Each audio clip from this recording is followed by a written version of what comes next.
Hello everyone, welcome to the session. आज की class में हम पढ़ने जा रहे हैं पंजाब स्कूल एजुकेशन बोर्ड की 10वीं क्लास की हिंदी की किताब और उसमें उसका 7वां पार्ट जो कि है ममता के ऊपर। आज चर्चा करेंगे इस पाठ के अभ्यास के बारे में। तो चलिए शुरू करते हैं। सबसे पहले दिया गया है विषय बोध।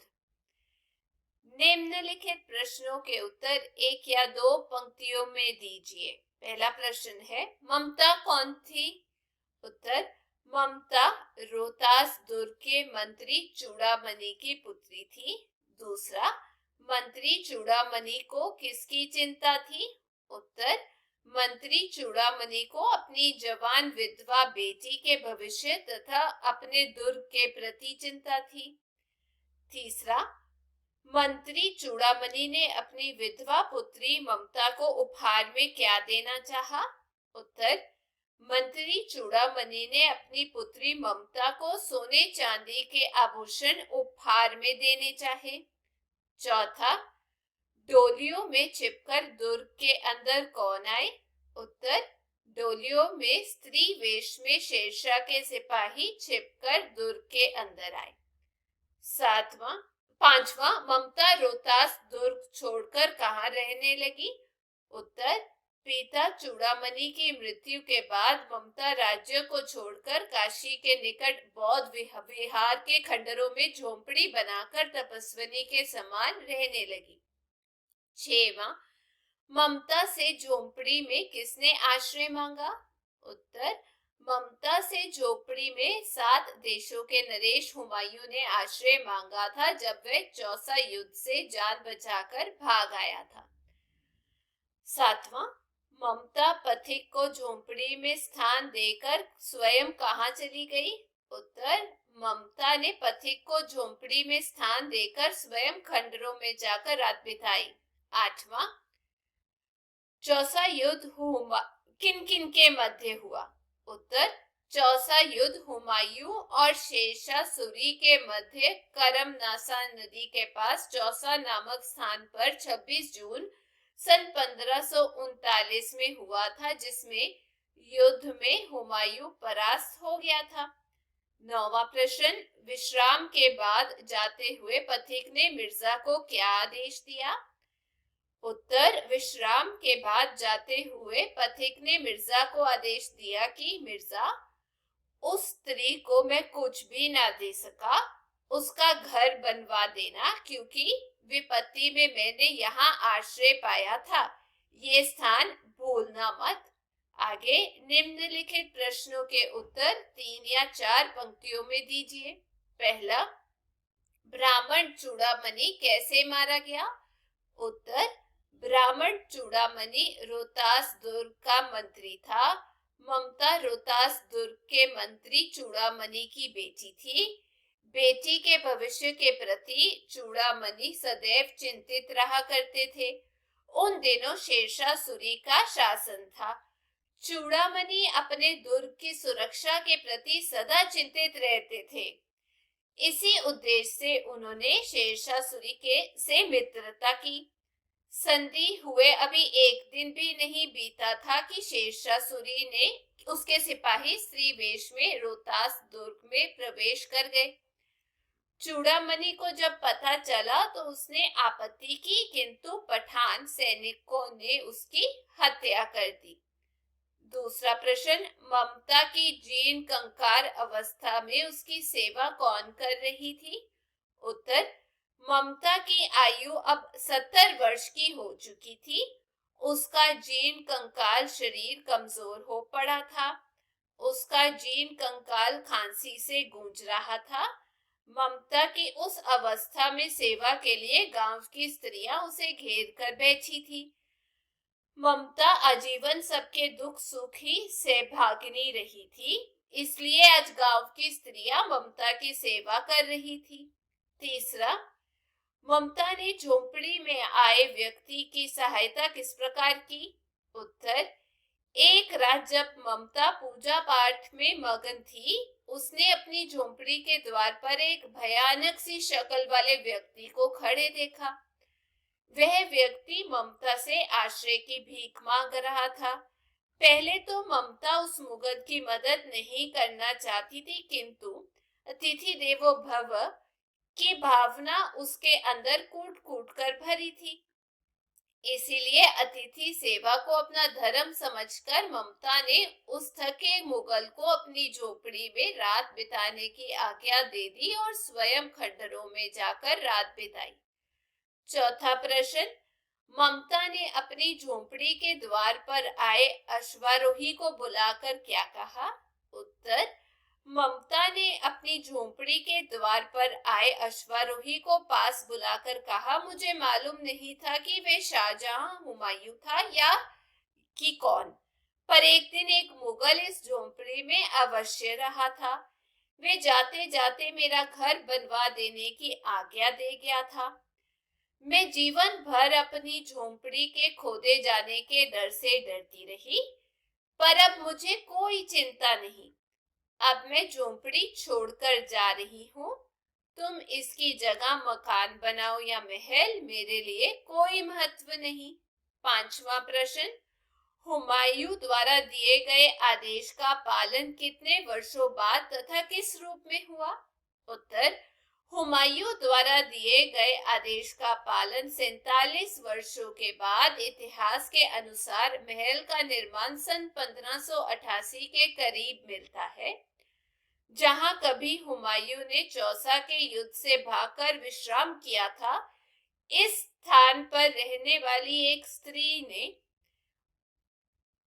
सकी प्राण रक्षा की थी, इसलिए वह इस स्थान पर भवन बनाना चाहता था। उसकी मृत्यु के पश्चात वहां 8 कोणों वाला एक मंदिर बना। उस पर हुमायूं की प्रशस्ति में एक शिलालेख लगाया गया, जिस पर लिखा था कि सातों देश के शासक हुमायूं ने एक दिन यहाँ विश्राम किया था। उसके पुत्र अकबर ने उसकी याद में आकाश को छूने वाला ये मंदिर बनवाया, लेकिन हुमायूं को आश्रय देने वाली ममता का कहीं नाम न था। 6वां, मंदिर में लगाए शिलालेख पर क्या लिखा गया? उत्तर, अकबर द्वारा कुछ दिनों के बाद ही उस स्थान पर एक अष्टकोण मंदिर तैयार करवाया गया। उस मंदिर में लगाए शिलालेख पर लिखा था, 7 देशों के नरेश हुमायूं ने एक दिन यहाँ विश्राम किया था। उनके पुत्र ने उसकी स्मृति में ये गगनचुंबी मंदिर बनवाया। शिलालेख पर अब इतना सब कुछ लिखा गया, किंतु हुमायूं को आश्रय देने वाली ममता का कहीं नाम नहीं था। आगे निम्नलिखित प्रश्नों के उत्तर 6 या 7 पंक्तियों में दीजिए। पहला प्रश्न, ममता का चरित्र चित्रण कीजिए, अथवा ममता कहानी के आधार पर ममता का चरित्र चित्रण कीजिए। इंपॉर्टेंट है। ममता एक अनन्य सौंदर्यमयी विधवा युवती है। ब्राह्मण होने के कारण उसके मन में धन के प्रति मोह लेश मात्र भी नहीं। वे स्वाभिमानी भी है। त्याग करना और कष्ट सहना वे जानती है। उसमें भारतीय नारी के सभी गुण मौजूद हैं। ममता देशभक्त भी है। राष्ट्र प्रेम उसकी नसों में कूट कूट कर भरा है। अपने पिता द्वारा प्राप्त यवनों द्वारा दी गई रिश्वत की राशि को वह लौटा देने का आग्रह करती है। ममता ये जानते हुए भी कि उसके पिता की हत्या इन यवनों के हाथों हुई है, वह एक यवन आगंतुक को इसलिए शरण देती है कि हिंदू धर्म में अतिथि देवो भव कहा गया है। उसकी दूरदर्शिता उसकी बातों से स्पष्ट रूप में दृष्टिगोचर होती है। लोगों के प्रति प्रेम, सेवा भावना तथा दूसरों के सुख दुख समझने की भावना के कारण ही लोग उसका सम्मान करते थे। वह आजीवन सबके दुख दुख की सहभागिनी रही। उसकी इसी सेवा भावना के कारण उसके अंत समय में गांव की स्त्रियां ममता की सेवा के लिए घेर कर बैठी थी। दूसरा प्रश्न, ममता कहानी से आपको क्या शिक्षा मिलती है? उत्तर, ममता कहानी एक ऐतिहासिक कहानी है। इस कहानी के द्वारा लेखक ने नारी के आदर्श, कर्तव्य पालन, त्याग, तपस्वी जीवन जीने जैसे गुणों को अपनाने की शिक्षा दी है। उनके अनुसार इतिहास बनाने में केवल राजाओं का हाथ नहीं होता, बल्कि एक आम आदमी का भी हाथ होता है। अतः हमें कभी भी अपने कर्तव्य से पीछे नहीं हटना चाहिए। अतिथि देवो भव की भावना सदैव अपने मन में रखनी चाहिए।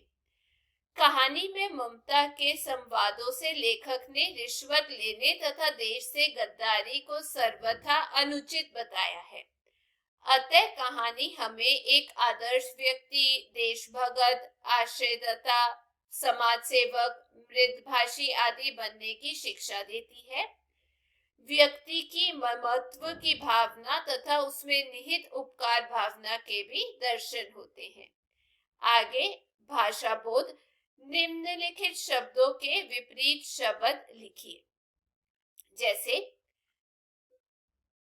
विधवा का आ जाएगा सधवा, स्वस्थ का अस्वस्थ, सुख का दुख, स्वीकार का अस्वीकार, प्राचीन का नवीन, अपमान का मान।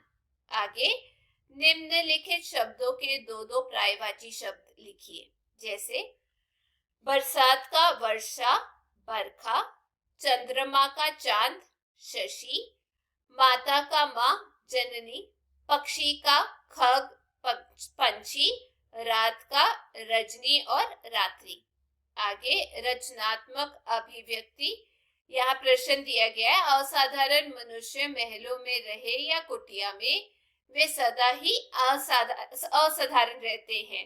ममता महल में रहकर लालच से कोसों दूर थी और छोटी सी कुटिया में भी सुरक्षा की परवाह न करते हुए अतिथि सेवा कर्म से विमुख नहीं हुई। इस विषय पर अपने विचार प्रकट करें। प्रत्येक व्यक्ति के लिए रहने के लिए आवास की आवश्यकता होती है, ताकि उसमें रहकर गर्मी, सर्दी, वर्षा तथा अन्य समस्याओं से बचा जा सके। लेकिन असाधारण मनुष्य कभी भी दिखावा पसंद नहीं होते। वे चाहे झोपड़ी में रहें या महल में, उनकी क्षमता और असाधारणता बनी ही रहती है। ममता रोहतास दुर्ग में रही या जंगल में बनी झोंपड़ी में, वे महान थी और महान बनी ही रही थी। उसकी आत्मिक शक्ति ने उसके सिर को सदा ऊंचा ही रखा था। इतिहास में महात्मा बुद्ध, महावीर स्वामी, सम्राट अशोक, चाणक्य आदि सैकड़ों विभूतियों इसी बात को सिद्ध करते हैं। असाधारण व्यक्ति भीतरी शक्ति से संपन्न होते हैं, ना कि बाहर की चमक दमक और दिखावे से। ना तो महल किसी को महान बनाते हैं और ना ही झोंपड़ियां किसी को नीचे गिराती हैं। व्यक्ति अपनी मानसिक शक्ति और सोच समझ से महान बनता है। आगे है इंपॉर्टेंट क्वेश्चन आंसर। पहला प्रश्न है, शेरशाह दुर्ग पर अधिकार क्यों करना चाहता था? इसके लिए उसने क्या किया? उत्तर, शेरशाह अपने स्वार्थ के लिए रोहतास दुर्ग पर अपना अधिकार जमाना चाहता था, इसलिए उसने मंत्री चूड़ामणि से संधि की थी। दूसरा, ममता ने किसे और क्या लौटाने को कहा? ममता ने अपने पिता को शेरशाह द्वारा दिए गए उपहारों को लौटा देने का आग्रह किया। तीसरा, रोहतास दुर्ग पर कब्जा करने के बाद पठानों ने क्या किया? उत्तर, रोहतास दुर्ग पर कब्जा करने के बाद पठान सैनिकों ने मंत्री चूड़ामणि की हत्या कर दी और सारा खजाना लूट लिया। चौथा प्रश्न, एक रात ममता ने अपनी झोंपड़ी के सामने किसे देखा? उत्तर, एक रात ममता ने अपनी झोंपड़ी के सामने एक भयानक सी शक्ल वाले व्यक्ति को खड़े देखा। पांचवा, भयानक शक्ल वाले व्यक्ति ने अपना क्या परिचय दिया? उत्तर, भयानक शक्ल वाले व्यक्ति ने कहा कि वह एक मुगल है। छठवां, मुगल नाम सुनकर ममता की क्या दशा हुई? मुगल नाम सुनकर ममता की आंखों के सामने अपने पिता की हत्या का दृश्य उभर आया। सातवां, सुबह सवेरे ममता ने अपनी झोंपड़ी के सामने किन्हें देखा था? उत्तर, सुबह सवेरे ममता ने अपनी झोपड़ी के सामने कुछ घुड़सवार सैनिकों को देखा था। 8वां, ममता की आयु कितनी थी? उत्तर, ममता की आयु 70 वर्ष हो चुकी थी। 9वां, ममता कहानी किस आधार पर लिखी गई कहानी है? उत्तर, ममता शीर्षक कहानी मुगल कालीन भारतीय पृष्ठभूमि पर आधारित इतिहास और कल्पना के ताने बाने से बुनी कहानी है। 10वां, रोहतास दुर्ग से भागकर ममता कहाँ रहने लगी थी? उत्तर, रोहतास दुर्ग से भागकर ममता बौद्ध बिहार के खंडरों में झोपड़ी बनाकर रहने लगी थी। 11, ममता कहानी के उद्देश्य पर प्रकाश डालिए। ममता कहानी में ऐतिहासिक पृष्ठभूमि को आधार बनाकर हिंदू धर्म में प्रचलित अतिथि देवो भव नीति का चित्रण किया गया है।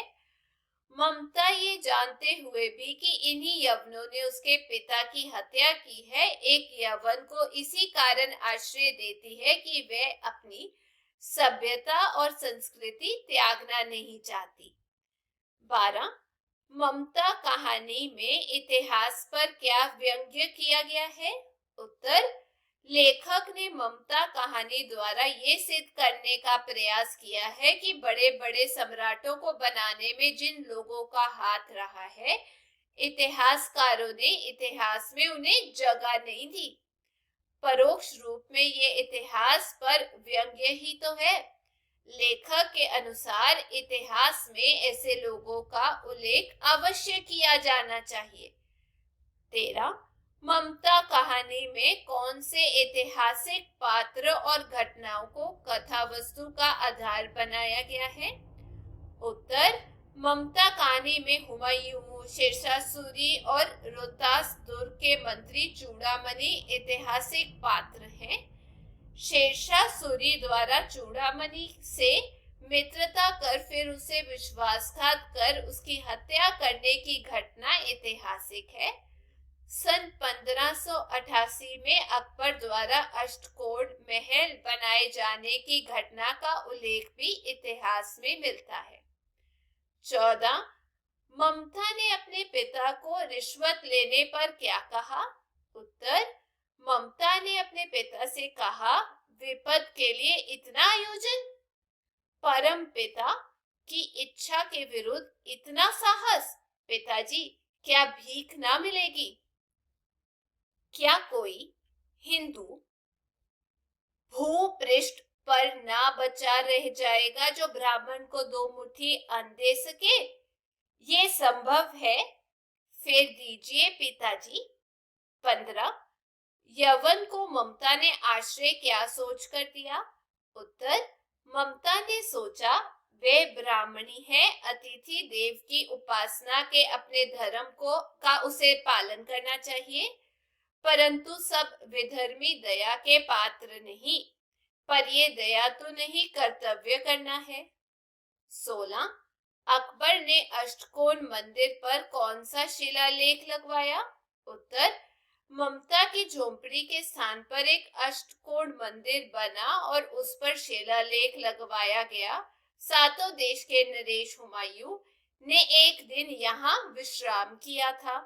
उसके पुत्र अकबर ने उसकी स्मृति में ये गगनचुंबी मंदिर बनवाया, पर उसमें ममता का नाम कहीं भी नहीं था। 17, ममता ने आगंतुक की सहायता क्यों की? लेखक इसके माध्यम से क्या बताना चाहता है? उत्तर, ममता ये जानते हुए भी कि उसके पिता की हत्या इन यवनों के हाथों हुई है, एक यवन आगंतुक को अपनी झोंपड़ी में आश्रय इसलिए देती है कि हिंदू धर्म में अतिथि देवो भव कहा गया है। इस तरह ममता ने उस यवन को आश्रय देकर अपने धर्म का पालन किया।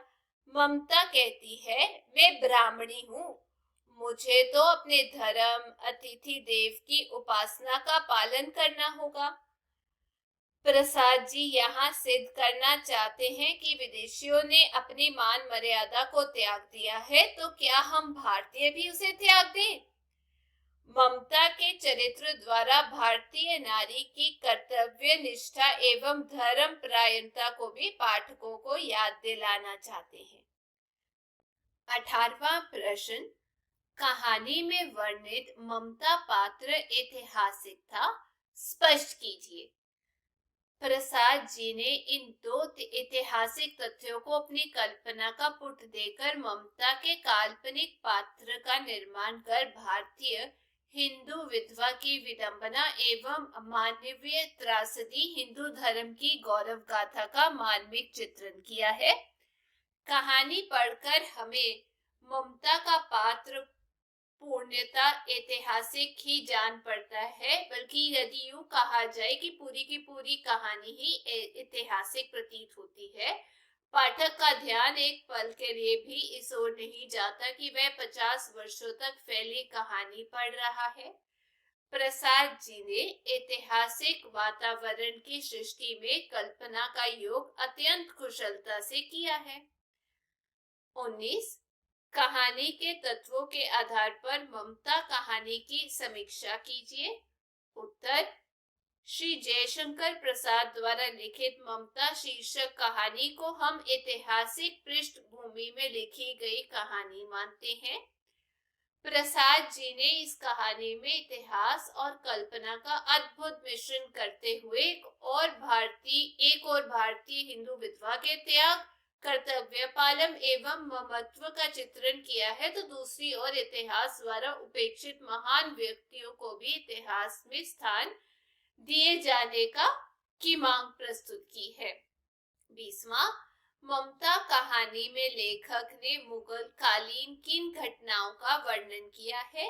उत्तर, प्रस्तुत कहानी में मुगल कालीन घटनाओं को कथा वस्तु का आधार बनाया गया है। हुमायूं, शेरशाह सूरी और चूड़ामणि ऐतिहासिक पात्र हैं। इतिहास के अनुसार शेरशाह सूरी अपने परिवार और खजाने को सुरक्षित रखने के लिए रोहतासगढ़, बिहार प्रांत में जाना चाहता था। वहां के मंत्री चूड़ामणि से मित्रता स्थापित कर शेरशाह सूरी ने स्त्री वेश में अपने पठान सैनिकों को दुर्ग में भेजकर उस पर अधिकार कर लिया था। ये अप्रैल सन 1538 ईस्वी की घटना है। तदुपरांत शेरशाह ने बंगाल से भागे हुमायूं को करमनासा नदी के पास चौसा नामक स्थान पर 26 जून सन 1539 में परास्त कर दिया था। 21वां प्रश्न, प्रसाद जी की कहानी ममता में इतिहास और कल्पना का अद्भुत मिश्रण हुआ है, इस कथन की समीक्षा करें। उत्तर, प्रसाद जी ने अपनी अनेक कहानियों में कथानक इतिहास से चुने हैं, जिन्हें कल्पना पर पुट देकर ऐतिहासिक घटनाओं को अत्यंत मार्मिक बना दिया है। ममता भी उनकी ऐतिहासिक कहानियों में से एक है। ममता शीर्षक कहानी में रोहतास दुर्ग के ब्राह्मण मंत्री चूड़ामणि की इकलौती पुत्री ममता के त्याग, कर्तव्य पालन और ममत्व का चित्रण किया गया है। ये विधवा होने पर रिश्वत के रूप में दी जाने वाली राशि को ठुकरा देती है, जिसे उसका पिता यवनों से प्राप्त कर अपने दुर्ग को उन्हें सौंपने को तैयार हो जाता है। पिता की हत्या हो जाने पर तथा दुर्ग पर शेरशाह सूरी का अधिकार हो जाने के कारण ममता चुपचाप काशी के उत्तर में स्थित धर्म चक्र विहार के खंडरों में एक झोंपड़ी बनाकर रहने लगती है। कालांतर में मुगल सम्राट हुमायूं वहां एक रात के लिए शरण के लिए आता है। आगे निम्नलिखित अवतरणों को पढ़कर नीचे दिए गए प्रश्नों के उत्तर दीजिए। चुप रहो ममता, ये तुम्हारे लिए है। वक्त का परिचय दें। उक्त वाक्य ममता के पिता चूड़ामणि का है, वह रोहतास दुर्ग का मंत्री है। दूसरा प्रश्न है, वक्ता का श्रोता से क्या संबंध है? और इसका उत्तर है, वक्ता का श्रोता से पिता पुत्री का संबंध है। वैसे ही तीसरा प्रश्न है, वक्ता श्रोता के लिए क्या और कहां से लाया है? उत्तर है, वक्ता चूड़ामणि श्रोता ममता के लिए 10 चांदी के थालों में स्वर्ण लेकर आया था, या सारा स्वर्ण वह शेषासुरी से संधि करके लाया था, दोस्ती करके। चौथा, श्रोता पर वक्ता द्वारा लाए वस्तु का क्या प्रभाव होता है? और इसका उत्तर है, श्रोता ममता वक्ता चूड़ामणि के द्वारा लाई गए उपहार राशि को देखकर कहती है कि वह यवनों से प्राप्त धन लौटा दें। आगे दिया गया है, उसे धन से तनिक भी मोह नहीं। अगला प्रश्न है, माता मुझे आश्रय चाहिए, आश्रय मांगने वाले का परिचय दें। तो इसका उत्तर है, आश्रय मांगने वाला मुगल बादशाह हुमायूं था। वह शेषासुरी से चौसा युद्ध में हार जाने के बाद अपनी जान बचाकर भाग आया था। दूसरा प्रश्न, माता संबोधन किसके लिए किया गया है? और इसका उत्तर है, माता संबोधन कुटिया के अंदर व्याप्त वृद्ध ममता के लिए किया गया है। तीसरा प्रश्न, आश्रय मांगने वाले की स्थिति कैसी थी? उत्तर, आश्रय मांगने वाला मुगल बादशाह हुमायूं अत्यंत थका हुआ था। उसका गला सूखा था, उससे चला नहीं जा रहा था। वह चौसा युद्ध से अपनी जान बचाकर आया था। चौथा प्रश्न, आश्रय देने से पूर्व आश्रयदात्री ने क्या कहा और क्यों? उत्तर है, आश्रय देने से पूर्व आश्रयदात्री ने कहा कि वह भी शेषासुरी की भांति क्रूर है। उसके मुख पर भी रक्त की प्यास और निष्ठुर प्रतिबिंब झलक रहा था। उसने ऐसा इसलिए कहा क्योंकि यही सब उसने शेषासुरी के चेहरे पर भी देखा था। आगे, अब तुम इसका मकान बनाओ या महल, मैं अपने चिर विश्राम गृह में जाती हूँ। पहला प्रश्न, वक्ता का संक्षिप्त परिचय दीजिए। तो इसका उत्तर है, वक्ता का नाम ममता था। वह रोहतास दुर्ग के मंत्री चूड़ामणि की पुत्री थी, जो पिता की मृत्यु के बाद काशी में आकर एक कुटिया में अपना जीवन यापन कर रही थी। दूसरा प्रश्न है, किसके लिए क्या बनाने की चर्चा हो रही थी? इसका उत्तर मैंने यहाँ पे लिखा है, वृद्धा ममता की झोपड़ी को हटाकर उसके स्थान पर महल बनाने की बात हो रही थी। तीसरा प्रश्न, बनवाने वाले कौन थे? उन्हें किसने भेजा था? तो इसका उत्तर है, बनवाने वाले मुगल सैनिक थे और उन्हें बादशाह अकबर ने भेजा था। चौथा प्रश्न दिया गया है, स्मारक के रूप में क्या बनाया गया और उस पर क्या लिखा गया? उत्तर है, स्मारक के रूप में अष्टकोण मंदिर बनवाया गया। उस पर लगाए शिलालेख पर लिखा था, 7 देशों के नरेश हुमायूं ने एक दिन यहाँ विश्राम किया था। उनके पुत्र अकबर ने यह गगनचुंबी मंदिर बनवाया। आगे, ममता के अभावग्रस्त जीवन के प्रसंग में उसके पिता ने उसे क्या भेंट करना चाहा था और ममता ने क्या उत्तर दिया? ममता के अभावग्रस्त जीवन के प्रसंग में उसके पिता मंत्री चूड़ामणि ने शेरशाह से मित्रता की। चूड़ामणि को शेरशाह ने सोने चांदी और हीरे जवाहरात से भरे थाल रिश्वत के रूप में भेंट किए। रिश्वत की ये सारी धनराशि चूड़ामणि ने अपनी पुत्री ममता को देना चाहा तो उसकी पुत्री हैरान रह गई। उसने पिता से वे सारी भेंट लौटा देने का आग्रह किया। उसने कहा, इसकी चमक आंखों को अंधा बना रही है। आगे, ममता कहानी का उद्देश्य स्पष्ट कीजिए।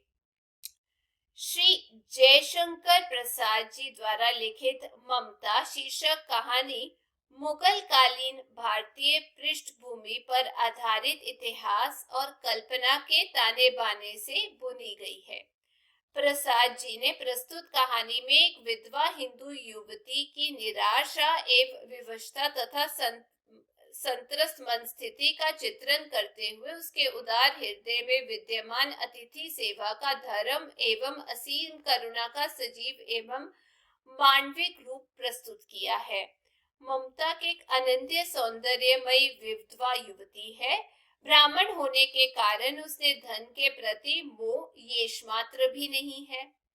वे स्वाभिमानी भी है, त्याग करना और कष्ट सहना भी जानती है। भारतीय नारी के उन्हें गुणों से पाठकों को परिचित करवाना प्रसाद जी का मुख्य उद्देश्य है। आगे, हुमायूं कौन था? उसका युद्ध किससे हुआ? उत्तर, हुमायूं बाबर का पुत्र था। उसके अधीन 7 देश थे। उसे 7 देशों का नरेश भी कहा जाता था। चौसा के स्थान पर हुमायूं का युद्ध शेरशाह सूरी से हुआ था। इस युद्ध में हुमायूं पराजित हुआ था। वह किसी तरह अपनी जान बचाकर वहां से भाग निकला था। इतिहास में यह युद्ध 26 जून सन 1539 को हुआ माना जाता है। 26वां, ममता कहानी से आपको क्या प्रेरणा मिलती है? उत्तर, प्रसाद जी अपने युग की परिस्थितियों, विशेषकर स्वतंत्रता आंदोलन से प्रभावित हुए बिना ना रह सके और उन्होंने अंग्रेजों से सीधे विवाद को मोल नहीं लिया। हाँ, आपने पात्रों एवं कथानकों द्वारा भारत के पूर्व गौरव को भारतीयों के सम्मुख रखकर उनमें राष्ट्रीय चेतना उजागर करने का प्रयास किया। ममता कहानी भी इसी दिशा में एक कदम था।